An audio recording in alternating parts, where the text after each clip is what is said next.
Olá pessoal, aqui quem fala é o engenheiro agrônomo André Futman do canal Planta Sem Mistério e blog Orquídea Sem Mistério.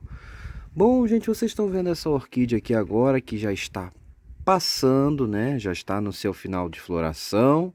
Vocês podem ver aqui, conhecem ela, a planta bifoliada de porte grande, como vocês podem ver. Não conhecem? Pois bem, gente, esse aqui é um híbrido de Cattleya. É uma planta chamada de Lecazar. Eu acho que é assim que se pronuncia. Se tiver errado, me corrijam nos comentários depois. Lecazar, né? Com C mudo, tá bom? É um híbrido entre Cattleya labiata e Cattleya granulosa, gente. E o vídeo de hoje vai ser para falar um pouco dessa planta aqui. Vamos falar das fases do desenvolvimento, do jeitão do vegetal dessa planta e, claro, daquelas dicas gerais de cultivo dessa orquídea que é muito bonita e tem uma floração bem vistosa, gente. Mas antes de começar aquele no vídeo, como sempre, gente, vai estar rolando aqui na esquerda no vídeo e na descrição do vídeo também aqui passando os dados e o QR Code para aqueles que quiserem estar contribuindo de alguma maneira com o canal, gente. Qualquer quantia será muito bem-vindo para a ajuda do canal, para estar sempre trazendo novos conteúdos, estar buscando material e melhorando cada vez mais a qualidade do material entregue para vocês, gente. Pois aqui o objetivo é vocês aprenderem cultivo de plantas e terem sucesso e autonomia em seus cultivos sem estar tendo que depender de receitas mirabolantes ou milagrosas, e sim entender o que vocês estão fazendo, tá certo? Esse é o grande objetivo aqui. Mas aqueles que não puderem ajudar, não tem problema não, ou que tiverem material de cultivo, materiais velhos como vasos e outros materiais que estão se desfazendo, nesse caso, gente, eu aceito doações e cubro o frete, tá beleza? Mas agora então bora para o vídeo propriamente dito, gente. Bom, estou aqui no orquidário, né? Vocês podem ver, quebrou um pedaço da bancada que eu irei consertar agora esse fim de semana e trazer as plantas de volta. Deu um pouquinho de prejuízo. O orquidário deve ser transferido esse ano ainda, se tudo der certo. Vai estar mudando de lugar para um espaço novinho em folha, mas ainda está aqui velhinho, mas ainda muito útil, com muito conteúdo interessante. Então, bora falar das fases do desenvolvimento dessa Cattleya Lecazar. Vamos lá, gente?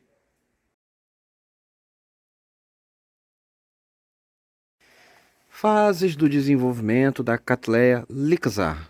Como ela é um híbrido de labiata, que é uma Cattleya unifoliada, que floresce nessa época do ano, e vocês vão ver ali de relance ela florida ali, ó, rosinha, depois eu mostro no final do vídeo ela toda. E a Cattleya granulosa, que floresce mais para o final do ano, na primavera, mais entre setembro, outubro, até dezembro, às vezes início do ano, gente. Então, a floração dessa planta, normalmente, ela dá uma mesclada, como é um híbrido primário entre essas duas espécies. Então, sua floração tende a sair, dependendo do indivíduo, pode sair mais para o final do ano ou mais para o início do ano, mais para o final do verão, como essa daqui. Essa aqui, a tendência natural dela é florescer entre janeiro e início de março, final de fevereiro, março, tá bom? Sendo fevereiro o mês mais comum dela florescer, junto com a labiata. Então, nesse caso aqui, ela puxou mais para a época da labiata a sua floração, gente. Bom, então vocês já viram logo de cara que um dos primeiros comportamentos é a época de floração, que é normalmente nesse híbrido entre janeiro e março, tá legal? Claro que, como eu falei, é um híbrido primário, então podem ter indivíduos que floresçam mais cedo ou até um pouquinho mais tarde, tá legal? Bom, continuando aí, vamos agora ao seu vegetal. Como é que é o comportamento do seu desenvolvimento, a sua fenologia, gente? Bom, vamos começar então. Período de floração é agora, nessa época agora, aí passa, né? Já estamos encaminhando para o último mês do verão, né? Já estamos faltando um mês para acabar o verão. Então, passando esse período de floração, a planta acaba de florescer. Notem, ela não tem nenhum desenvolvimento, não tem brotação nova, não tem nada. E não dá para chegar muito mais perto, mas eu já logo digo que ela ainda não enraizou. Ou seja, ó, meu dedinho está aqui embaixo do broto e ele ainda não está enraizado, ou seja, ela enraiza, gente, após a floração. Então ela é uma catleia de enraizamento pós-floração. Provavelmente puxou da granulosa esse detalhe de enraizar após floração, pois a labiata tende a enraizar antes da floração, gente. Mas como é um híbrido primário, podemos encontrar plantas que enraizem antes da floração. Mas nesse indivíduo aqui, em especial da Lecazar, ela enraiza pós-floração. Tá legal, gente? Então, isso é um comportamento importante. Após passar agora a floração, ela vai emitir um surto de enraizamento. Essa planta vai enraizar em abundância. Tá ventando, gente. Ela vai enraizar em abundância e após esse enraizamento, então, essa planta vai ficar num estado meio de letargia, ela vai ficar meio paradona, como muitas catleias bifoliadas ficam, gente. Então vamos adentrar o outono, o enraizamento vai estar acontecendo, as raízes vão estar crescendo, mas não vai estar saindo nenhuma brotação nova, tá? Não vai estar vindo broto. No inverno, o enraizamento, as raízes ainda podem estar crescendo, mas não vai sair mais raiz nova provavelmente. E não vamos ter emissão de brotação, tá legal, gente? Então, provavelmente ela não vai brotar também durante o inverno e nem enraizar. Pode acontecer eventualmente um temporão, um broto temporal? Até pode, mas não é normal, tá, gente? Não é normal essa planta ter brotações temporões no inverno e nem enraizamento. Aí passamos esse período em que a planta está meio devagarzona, não está crescendo, não está botando brotação nova. Vamos entrar primavera, gente. Aí as coisas começam a mudar. Aí ela começa a botar brotação lá para setembro, outubro. Já começa a vir broto novo. Ela começa a sair aquela bolinha que vai crescendo, meio arroxeadinho. E ela começa então a esticar o seu broto na primavera. Esse broto vai crescendo durante a primavera e ele entra na fase de maturação, já entrando no verão, gente. Então, iniciando o verão, o broto vai entrando em maturação e vai emitindo a sua espata. A sua espata floral, que nesse caso fica um certo tempo espatado o broto no verão. E aí, já voltando para a época, para meados do verão como agora, ele novamente vai, meados do verão, janeiro, fevereiro, ele vai vir a sua floração e ela vai florescer novamente, gente. Bom, aí vocês estão vendo aqui e depois o ciclo se repete com novo enraizamento, dormência, brotação e assim vai. Note aqui agora, ó, continuando o comportamento, a floração dela dura em média uns 15 dias até 20, né? 3 semanas em média, não passa muito disso, podendo chegar às vezes até um mês, gente. Essa planta então ela tem uma floração relativamente durável para o padrão das catleias, tá? E ela floresce preferencialmente de espatas verdes, como vocês estão vendo aqui, ó, espata verde florida, já está até acabando e a espata ainda está verde. Então é o padrão dessa planta, tá legal, gente? Então esse é o comportamento básico da Lecazar, tá bacana? E uma vez que eu falei do comportamento dela, agora vamos falar do jeitão do vegetal dessa planta? Vamos lá, gente?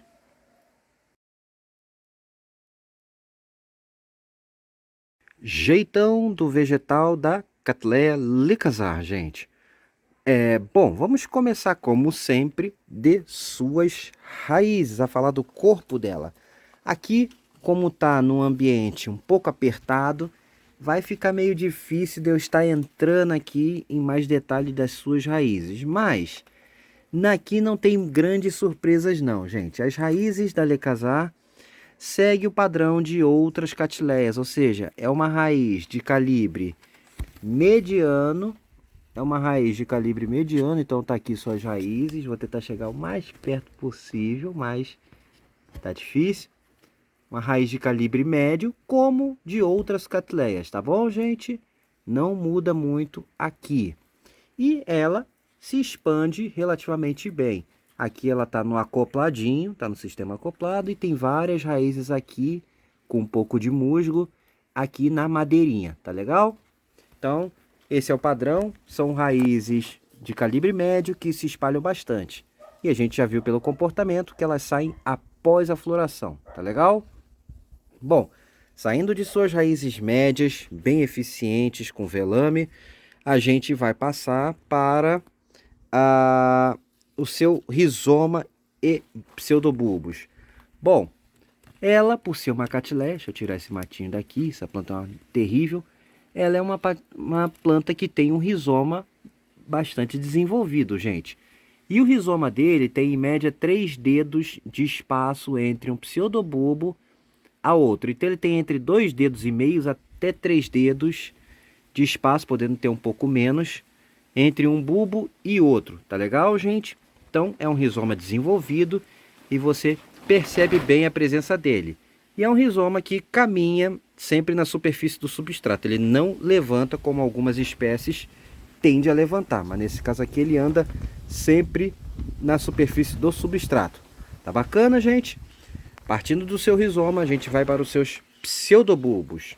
Bom, essa Lexar, gente, ela puxa muito para o padrão das caneludas, das catileias bifoliadas caneludas. Então, ó, vocês podem ver aqui, ela é uma planta de porte relativamente grande. Ela é uma planta de grande porte, podemos dizer. E bifoliada preferencialmente. Então, olha só aqui, ó. Bifoliada, vocês podem ver. Bulbo bifoliado e até um bulbo trifoliado aqui. Acontece nas bifoliadas, então ela puxa isso, ó. Aqui tem um unifoliado, mas ela então, gente, segue o padrão das bifoliadas. Mas, André, como ela é um híbrido primário entre labiata, que é unifoliada, e a granulosa, que é bifoliada caneluda, podem sair plantas unifoliadas?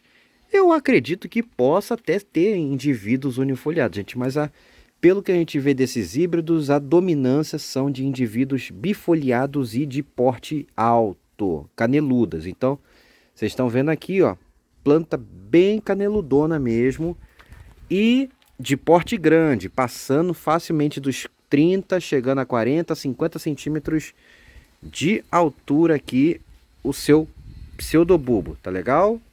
Então, é uma planta relativamente grande, tá bom, gente? Aí, a gente sai do seu pseudobulbo e vamos para suas folhas.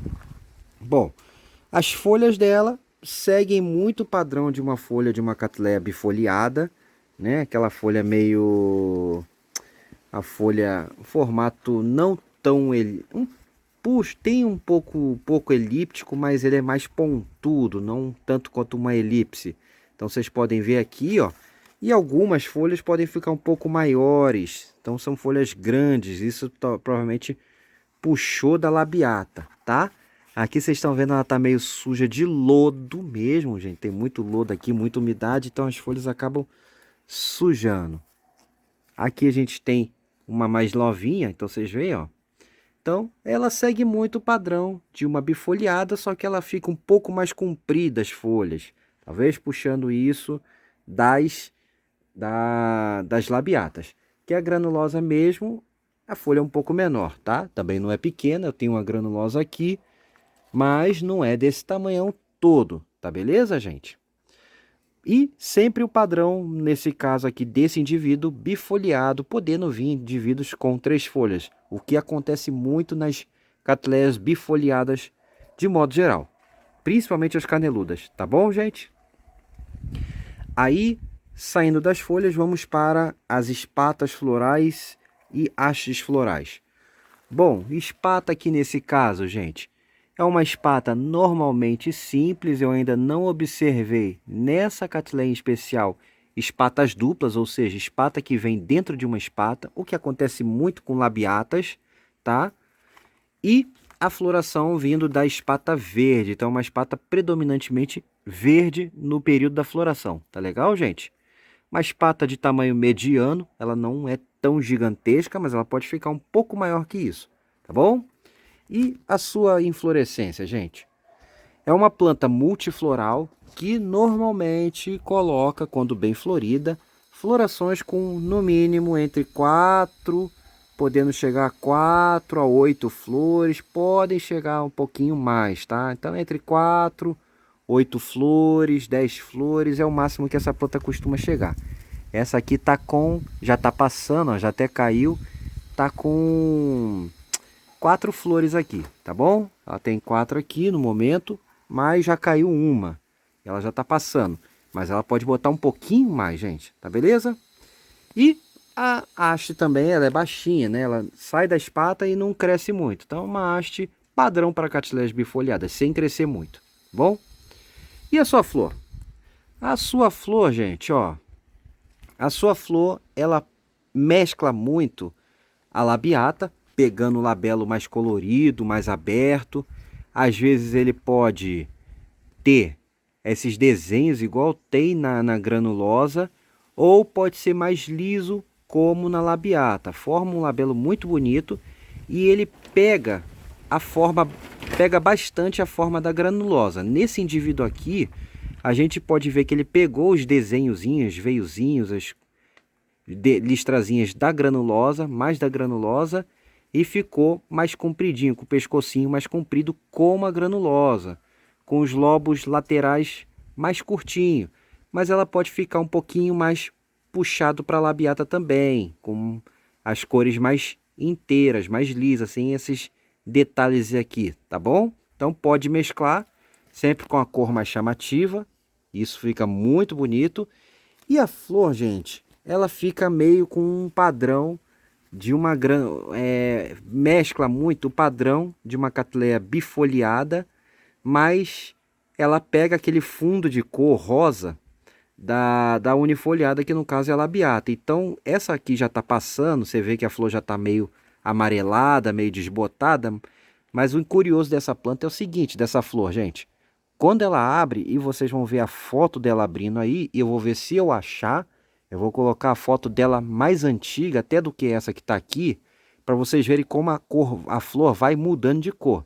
Então, quando ela abre bem rosa forte, com rosa bem bonito, bem mais intenso. E conforme ela vai passando os dias, ela vai mudando, a cor vai ficando mais pálida e sobressaindo mais aquele fundo mais amarelado, mais esverdeado que tem a granulosa, tá? Então ela vai perdendo a cor e às vezes ela fica quase sem rosa nenhum e ainda bem firme, e então ela acaba passando e vai embora. Tá legal, gente? Então ela vai mudando de cor ao longo da sua vida útil. Bacana? Flor de tamanho médio, tamanho dela é mediano, né? Aqui ela já está meio passada. Flor que se der 10 centímetros é muito, de envergadura. Mais ou menos como uma bifoliada mesmo. Tá bacana? E muito bonita mesmo. Perfumada também e uma flor bastante durável. Tá legal, gente? E aqui, então, nós vimos o jeitão do vegetal dessa planta, gente. Agora vamos, então, para aquelas dicasinhas básicas de cultivo dela. Vamos lá? Dicas gerais de cultivo da Cattleya lecazar, gente. Bom, vamos lá. Bom, como ela tem labiata e granulosa na sua genealogia, que são plantas normalmente lá do Nordeste, né? Pega, no caso, lá um pedaço do Espírito Santo, lá para cima, mais para o Nordeste, né? Principalmente a granulosa e a labiata também. Essa é uma planta que é muito boa para cultivar em climas mais quentes e úmidos, gente. Mas essa Cattleya provavelmente ela vai bem em quase todo o Brasil, talvez tendo um pouquinho mais de dificuldade em locais muito mais úmidos.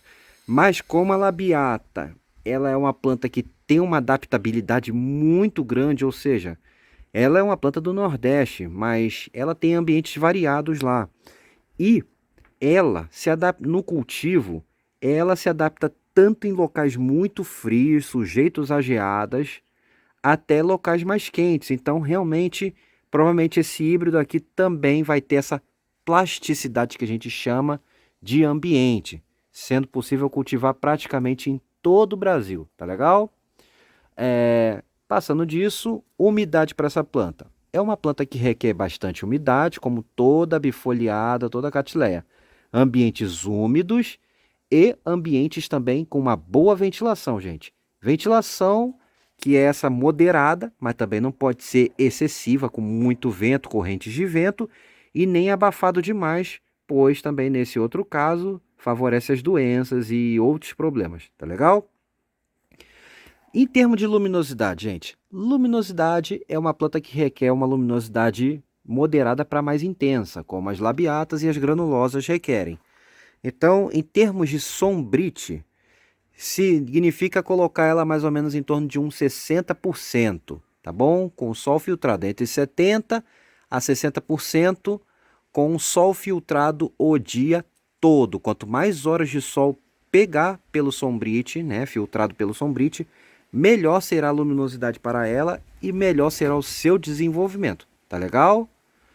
Bom, agora vamos falar então sobre vasos e substratos para essa planta, gente. Vamos lá então? Vasos e substratos para essa planta. Bom, ela, em termos de vasos, pessoal, ela pode ser cultivada em todos os tipos de vasos que a gente usa para orquídea, ou seja, podemos cultivar em vasos de plástico, podemos cultivar em vasos de barro, podemos cultivar em cachepôs de madeira, podemos cultivar em toquinhos também. Enfim, ela aceita todos os tipos de cultivo.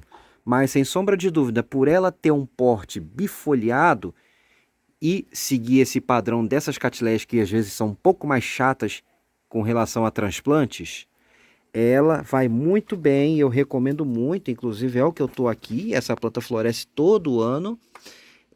Uma das plantas tem uma segunda planta aqui, que foi uma divisão dela, ela está no sistema acoplado em cachepô. Vocês podem ver aqui, ela está em cachepô, e aqui está o acoplado, que é um toco de maçaranduba com várias ranhuras para ela poder facilitar a fixação das raízes, ó. Então ela está no acoplado já há bastante tempo, é um sistema acoplado, então ela vai muito bem nesse sistema. Quem não sabe o que é sistema acoplado, gente, vai estar rolando aqui na direita agora um vídeo falando sobre o sistema acoplado de cultivo, tá legal? Bom, então esse e outros meios de cultivo são muito bem-vindos para ela, tá? Continuando agora, gente, em relação agora a substratos. Voltando em vaso rapidinho, lembrando, gente, que os vasos, eles precisam ser proporcional ao tamanho da planta. Em orquídea, essa regra tem que ser seguida à risca, tá? Não adianta pegar essa planta, se ela está pequena ou o tamanho que seja, e colocar num vaso gigantesco em que está sobrando uma grande área livre para ela crescer. Ela não gosta, ela precisa de um vaso com entre 2, 3 dedos no máximo de espaço sobrando para ela se fixar rapidamente e assim crescer sem risco de ficar muito abafado e sem ventilação no seu interior, tá? Essa regra é fundamental. Bom, em relação ao substrato, segue mais ou menos o mesmo padrão para outras orquídeas aqui, não tem novidade. Os mesmos substratos que a gente usa para outras orquídeas, usamos nela. Ou seja, pode ser aquela boa e velha casca de pinos com carvão e brita, por exemplo, uma boa mistura, ou casca de pinos com carvão e brita e um pouquinho de esfagno por cima para dar umidade, principalmente logo após o replante. Também pode ser somente brita e carvão e um pouquinho de esfagno ou sem esfagno, como é o meu caso aqui, é brita e carvão basicamente, e o acoplado. Ou pode ser também macadâmia, enfim, tem várias opções, dependendo do gosto de cada um e da disponibilidade de material. Só uma coisa importante, gente, todo substrato que vocês devem utilizar tem que ter muita qualidade, tá? Tem que ter uma qualidade excepcional. A orquídea é muito exigente. Substrato ruim, aqueles de floricultura, dessas gardens e cobases e da vida que vendem em sacos, não presta. Aquilo ali é porcaria. Se vocês usarem aquilo ali, vai perder a planta, tá? Bom, então, em relação ao substrato é isso. E por isso mesmo, por conta dessa questão de qualidade, é que eu uso brita e carvão e às vezes um pouquinho de esfagno por cima, gente, com ótimos resultados, né? Graças a Deus, as plantas, a maioria, vão bem e me dão pouco trabalho para cuidar por causa desse substrato. E o melhor dele é a durabilidade. Ele dura muito tempo, já que é brita inerte e o carvão também demora bastante para deteriorar na presença de brita, tá legal? Bom, gente, vamos continuar então agora aqui. E, depois do substrato, vamos falar de regas e adubações. Rega e adubação segue o mesmo padrão para outras orquídeas, ou seja, gente, aqui a gente vai regar ela toda vez que tiver seco, ou seja, secou, molhou, secou, molhou, secou, molhou. Ou seja, vocês vão jogar água em abundância até escorrer bem pelo fundo, de mangueira, regador, do jeito que vocês quiserem. Assim que secar o substrato. Num substrato desse de brita, ele seca mais rápido, então as regas vão ser bem mais frequentes. Num substrato que segura mais umidade e um vaso de plástico, por exemplo, as regas provavelmente vão ser mais espaçadas. Mas para você ter certeza, o tempo que vai levar para vocês regarem, enfie o seu bom e velho dedão lá dentro do substrato. Saindo úmido, não precisa molhar. Saiu seco, é hora de jogar água com vontade, tá bom, gente? Isso é muito importante. Tempo que vai levar para secar, além do tipo de substrato e do vaso, também a idade do substrato, o local, né, que você está cultivando, o clima, a ventilação, as condições do orquidário, época do ano, temperatura, tudo isso vai influenciar. Se tempo tá sol, tá chuva, tudo isso vai influenciar na época do ano em que você vai fazer na época, perdão, no tempo que você vai levar para fazer a irrigação. Olha eu me enrolando aí, gente. Bom, e adubação? A adubação segue mais ou menos a mesma linha para outras orquídeas. Aqui também não tem novidade, ou seja, vamos adubar com aqueles adubos tradicionais que a gente usa para orquídeas, né? Pode ser aqueles da Forte, Plant Prod, B&G, Nutriorg, da sua preferência, tá? O importante aqui é que seja um adubo que seja bem balanceado para orquídeas, né? Tem um balanceamento adequado para orquídeas e o mais completo possível, que tenha micronutrientes, macronutrientes, o cálcio, que é extremamente importante para a orquídea, tudo na sua concentração certinha, tá beleza? Então, muito importante isso, gente. Adubos completos. Desses que a gente dilui em água e aplica, são ótimos. Você pode usar semanal, durante os meses mais quentes do ano, que a planta está em maior atividade, e dar um espaçamento maior, entre quinzenal ou até de uma vez por mês, no período em que a planta está mais paradona, entre outono e inverno, depois do enraizamento ter completado. Tá legal?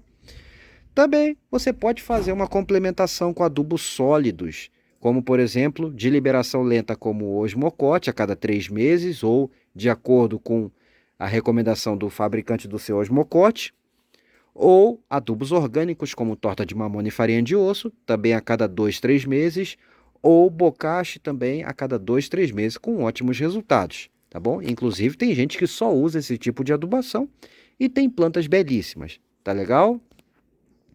Bom, vamos então, depois de adubação, falar agora de pragas e doenças, gente. Bom, pragas e doenças da nossa Lecazar.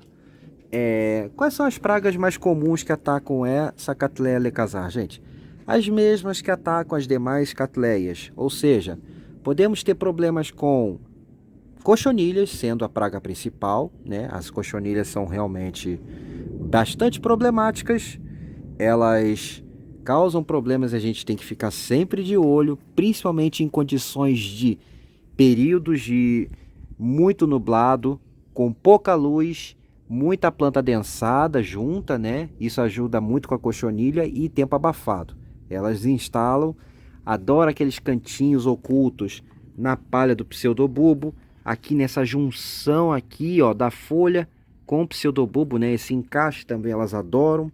Então a gente tem que ficar de olho e na sua presença, percebendo, fazer o controle e mantendo sempre a planta bem nutrida. Tá bacana, gente?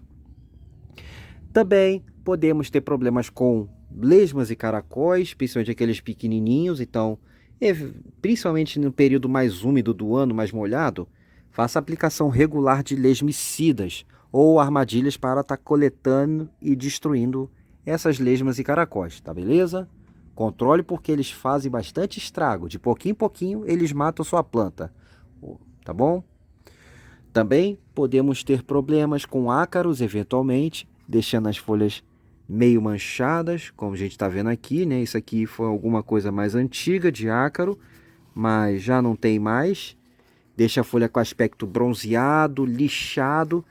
E nesse caso, produtos à base de enxofre ou colosso costumam ser muito eficientes para o controle de ácaro, tá?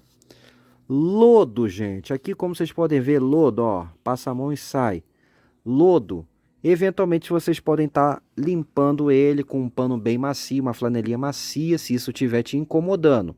Lembrando que o excesso de lodo na folha pode atrapalhar a fotossíntese. Ela não é uma doença, não é uma praga propriamente dito, porque ela não prejudica a planta em nada, mas ela pode atrapalhar a entrada de luz. Então, se tiver de forma excessiva na planta, uma limpeza periódica pode ser interessante para estar tirando esse excesso de lodo das folhas, com um pano macio para não machucar. A aplicação de calda bordaleza ou de enxofre ajuda também a controlar o excesso de lodo, tá bom? Só evitem o exagero desses produtos. Dentre as doenças, gente, doenças que podem atacar bastante essa planta. As podridões, sem sombra de dúvida, a podridão negra, em condições de muito encharcamento de substrato, falta de ventilação, pode levar uma planta dessa à morte rapidinho. Também as podridões secas, como fusariose e canela seca, atacam muitas bifoliadas, então podem trazer problemas e você tem que ficar esperto também. E a melhor forma de prevenir essas doenças é o quê? Ferramenta esterilizada na hora de usar na planta e principalmente usar substrato bem drenado, vasos bem drenados, de boa qualidade, seguindo o tamanho certinho que a planta precisa, tá legal? E eventualmente você pode estar usando como preventivos, periodicamente, a calda bordaleza ou produtos à base de enxofre. Eu recomendo a calda bordaleza mais para os períodos quentes do ano e os produtos à base de enxofre mais para os períodos frios do ano ou no caso de ataque de ácaro, tá legal? Bom, falamos disso e aí para finalizar essa parte replantes e divisões, gente. Bom, quando é que a gente deve replantar a nossa Lecazar? Melhor período para replantar ela, sem sombra de dúvida, é após a sua floração. Nesse caso, seria esse período agora que eu tô, o período ideal para replantar essa planta, né? Hoje é quarta-feira de cinza, então seria o período para replantar. A floração já está indo para o final, ela vai enraizar em breve, então essa planta não sofreria muito estresse pós-replante, pois ela já logo teria o estímulo para enraizar naturalmente e assim a planta recuperaria bem mais rápido e até poderia ter uma floração não muito grande, mas uma floração no próximo ano. Tá legal, gente? Então, replantem ela sempre no período em que ela está enraizando, no caso, pós-floração nessa planta. Mas se a sua Lecazar enraiza antes da floração, uma vez que ela é um híbrido, aí você enraiza antes da floração, tá? Sempre acompanhe o padrão de enraizamento dela. Nesse caso aqui, depois da floração. Bom, gente? E divisão? A divisão nessa planta, gente, ela deve ser evitada. Mas como ela é um híbrido com labiata, não é tão difícil fazer divisões dela. Mas o que eu recomendo aqui se você vai dividir? Eu tenho uma divisão dessa planta aqui nesse bololô aqui. Bom, a divisão dela, vocês vão fazer que cada divisão de preferência tenha pelo menos uma frente de crescimento, ou seja, se você tem uma planta dessa e ela tem duas frentes de crescimento, dois pseudobulbos crescendo por ano, né, em lados diferentes, já que essa é uma planta que tende a não soltar várias frentes de crescimento, normalmente é só uma só, eventualmente duas ou três. Então, se ela tiver duas frentes de crescimento, você pode dividir ela de modo que cada parte tenha no mínimo 3 pseudobulbos, obviamente, e mais uma frente de crescimento. Quanto mais pseudobulbo e mais a frente de crescimento tiver, que é o bulbo que cresceu por último e está enraizando, aí sim é uma boa divisão. Evitem estar picotando essa planta e fazendo aquelas divisões padrões de catileias monofoliadas de 3 a 5 pseudobulbos.